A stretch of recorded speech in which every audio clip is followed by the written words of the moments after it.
Hello students, good morning. Hindi की class में आज हम करेंगे दो बैलों की कथा। उम्मीद है आपने पिछली वीडियो में मुंशी प्रेमचंद का जीवन परिचय पढ़ा और सुना होगा और उसे समझा होगा।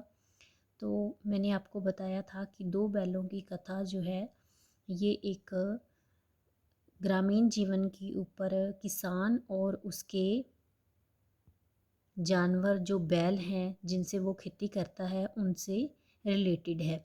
उनका आपस में कैसा प्यार है, व्यवहार कैसा है उनका एक दूसरे के साथ, और पशुओं का आपस में किस प्रकार से प्यार है वो इस कथा में बताया गया है। तो हम इसको रीड करते हैं। जानवरों में गधा सबसे ज़्यादा बुद्धिहीन समझा जाता है। बुद्धिहीन का मीन्स होता है जिसमें बुद्धि ना हो। हम जब किसी आदमी को, यहाँ पर बेटे पहले दर्जे का आएगा, आप इसको यहाँ पर अगर आपकी बुक में भी मिस प्रिंट है तो सही कर लीजिए। पहले दर्जे का बेवकूफ़ कहना चाहते हैं तो उसे गधा कहते हैं। गधा सचमुच बेवकूफ़ है या उसके सीधेपन, उसकी निरापद सहिष्णुता ने उसे यह पदवी दे दी है, इसका निश्चय नहीं किया जा सकता। गायें सींग मारती हैं, ब्याई हुई गाय तो अनायास ही सिहनी का रूप धारण कर लेती है। ब्याई हुई का मतलब होता है बेटे जब किसी गाय का छोटा बच्चा होता है, ठीक है। कुत्ता भी बहुत गरीब जानवर है, लेकिन कभी कभी उसे भी क्रोध आ ही जाता है। गरीब का मीन्स यहाँ पर क्या है कि वो बहुत ही सीधा साधा होता है, मीन्स शरीफ जैसे हम कह लें। किंतु गधे को कभी क्रोध करते नहीं सुना न देखा।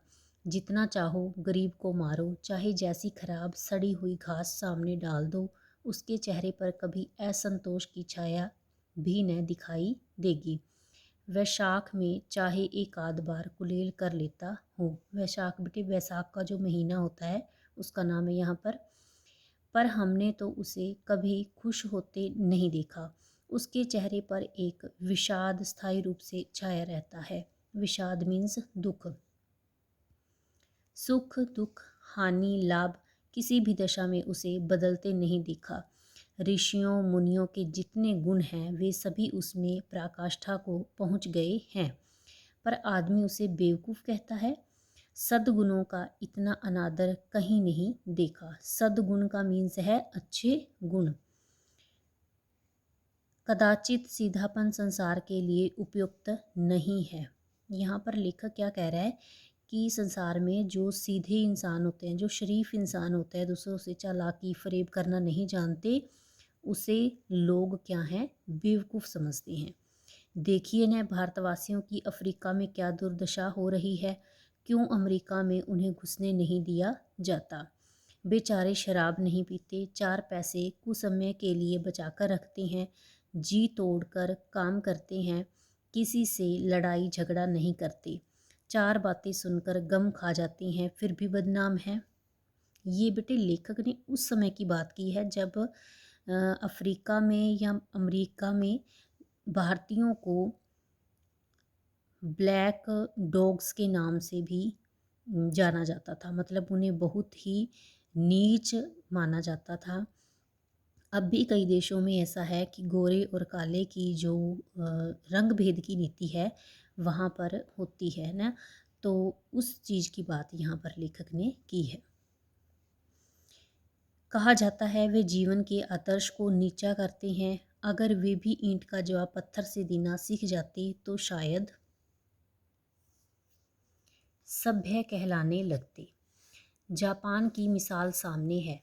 एक ही विजय ने उसे सारे संसार की सभ्य जातियों में गण्य बना दिया, मतलब उसकी गणना सभ्य जातियों में होने लगी क्योंकि वो जीत गया। विजय का मतलब क्या है, जीतना।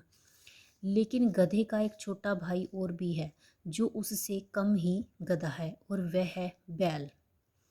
जिस अर्थ में हम गधे का प्रयोग करते हैं कुछ उसी से मिलते जुलते अर्थ में बछिया के ताऊ का भी प्रयोग करते हैं। यहाँ पर व्यंग्य करता हुआ लेखक ऐसी बातें कर रहा है। कुछ लोग बैल को शायद बेवकूफ़ों में सर्वश्रेष्ठ कहेंगे, मगर हमारा विचार ऐसा नहीं है।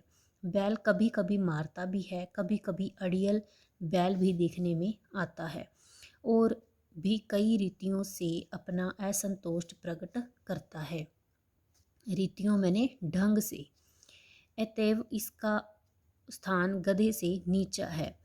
झूरी काची के दोनों बैलों के नाम थे हीरा और मोती।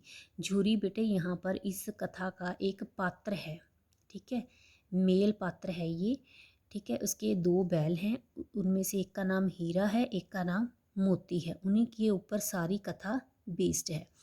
दोनों पछाई जाति के थे। पछाई बेटे यहाँ पर है पशुओं की एक जाति का नाम है। देखने में सुंदर, काम में चौकस, डील में ऊंचे, बहुत दिनों तक साथ रहते रहते दोनों में भाईचारा हो गया था। मीन्स दोनों बैल इकट्ठे एक ही घर में रहते हैं, एक ही नाद में खाते पीते हैं, तो दोनों का आपस में क्या है, प्यार है। दोनों आमने सामने या आसपास बैठे हुए एक दूसरे से मूक भाषा में विचार विनिमय करते हैं। विचार विनिमय मीन्स आपस में विचारों का आदान प्रदान करते हैं।